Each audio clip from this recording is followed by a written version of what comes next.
The war between the house of Saul and the house of David dragged on and on. The longer it went on, the stronger David became, with the house of Saul getting weaker. During the Hebron years, sons were born to David: Amnon, born of Ahinoam of Jezreel, the firstborn; Kileab, born of Abigail of Carmel, Nabal's widow, his second; Absalom, born of Maacah, daughter of Talmai, king of Geshur, the third; Adonijah, born of Haggith, the fourth; Shephatiah, born of Abital, the fifth; Ithream, born of Eglah, the sixth. These 6 sons of David were born in Hebron. Abner took advantage of the continuing war between the house of Saul and the house of David to gain power for himself. Saul had a concubine, Rizpah, the daughter of Aiah. One day Ish-Bosheth confronted Abner: "What business do you have sleeping with my father's concubine?" Abner lost his temper with Ish-Bosheth: "Treat me like a dog, will you? Is this the thanks I get for sticking by the house of your father, Saul, and all his family and friends? I personally saved you from certain capture by David, and you make an issue out of my going to bed with a woman. What God promised David, I'll help accomplish: transfer the kingdom from the house of Saul and make David ruler over the whole country, both Israel and Judah, from Dan to Beersheba. If not, may God do his worst to me." Ish-Bosheth, cowed by Abner's outburst, couldn't say another word. Abner went ahead and sent personal messengers to David: "Make a deal with me and I'll help bring the whole country of Israel over to you." "Great," said David. "It's a deal. But only on one condition: you're not welcome here unless you bring Michal, Saul's daughter, with you when you come to meet me." David then sent messengers to Ish-Bosheth son of Saul: "Give me back Michal, whom I won as my wife at the cost of 100 Philistine foreskins." Ish-Bosheth ordered that she be taken from her husband Paltiel son of Laish. But Paltiel followed her, weeping all the way, to Bahurim. There Abner told him, "Go home." And he went home. Abner got the elders of Israel together and said, "Only yesterday, it seems, you were looking for a way to make David your king. So do it, now. For God has given the go-ahead on David: by my servant David's hand, I'll save my people Israel from the oppression of the Philistines and all their other enemies." Abner took the Benjaminites aside and spoke to them. Then he went to Hebron for a private talk with David, telling him everything that Israel in general and Benjamin in particular were planning to do. When Abner and the 20 men who were with him met with David in Hebron, David laid out a feast for them. Abner then said, "I'm ready. Let me go now to rally everyone in Israel for my master, the king. They'll make a treaty with you, authorizing you to rule them however you see fit." Abner was sent off with David's blessing. Soon after that, David's men, led by Joab, came back from a field assignment. Abner was no longer in Hebron with David, having just been dismissed with David's blessing. As Joab and his raiding party arrived, they were told that Abner the son of Ner had been there with David and had been sent off with David's blessing. Joab went straight to the king: "What's this you've done? Abner shows up, and you let him walk away scot-free? You know Abner son of Ner better than that. This was no friendly visit. He was here to spy on you, figure out your comings and goings, find out what you're up to." Joab left David and went into action. He sent messengers after Abner. They caught up with him at the well at Sirah and brought him back. David knew nothing of all this. When Abner got back to Hebron, Joab steered him aside at the gate for a personal word with him. There he stabbed him in the belly, killed him in cold blood for the murder of his brother Asahel. Later on, when David heard what happened, he said, "Before God I and my kingdom are totally innocent of this murder of Abner son of Ner. Joab and his entire family will always be under the curse of this blood guilt. May they forever be victims of crippling diseases, violence, and famine." Joab and his brother, Abishai, murdered Abner because he had killed their brother Asahel at the battle of Gibeon. David ordered Joab and all the men under him, "Rip your cloaks into rags. Wear mourning clothes. Lead Abner's funeral procession with loud lament." King David followed the coffin. They buried Abner in Hebron. The king's voice was loud in lament as he wept at the side of Abner's grave. All the people wept, too. Then the king sang this tribute to Abner: "Can this be? Abner dead like a nameless bum? You were a free man, free to go and do as you wished, yet you fell as a victim in a street brawl." And all the people wept, a crescendo of crying. They all came then to David, trying to get him to eat something before dark.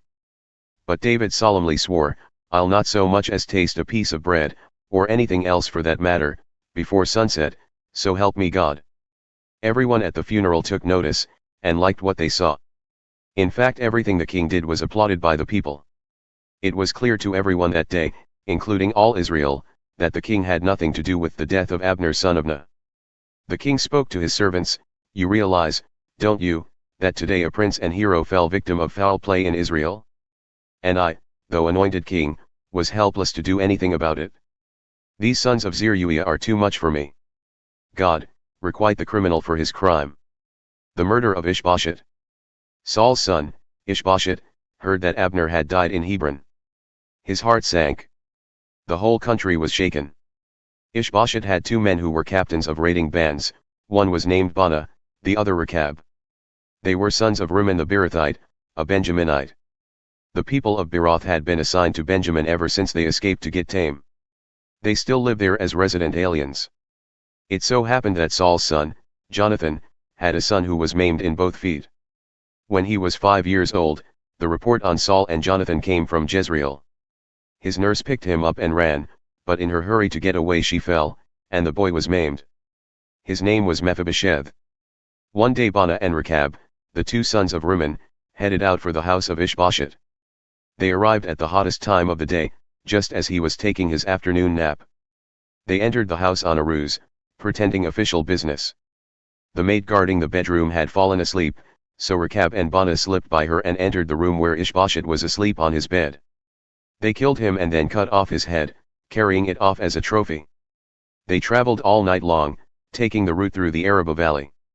They presented the head of Ish-Bosheth to David at Hebron, telling the king, "Here's the head of Ish-Bosheth, Saul's son, your enemy. He was out to kill you, but God has given vengeance to my master, the king, vengeance this very day on Saul and his children." David answered the brothers Rechab and Baanah, sons of Rimmon the Beerothite, "As surely as God lives, the one who got me out of every trouble I've ever been in, when the messenger told me, 'Good news. Saul is dead.'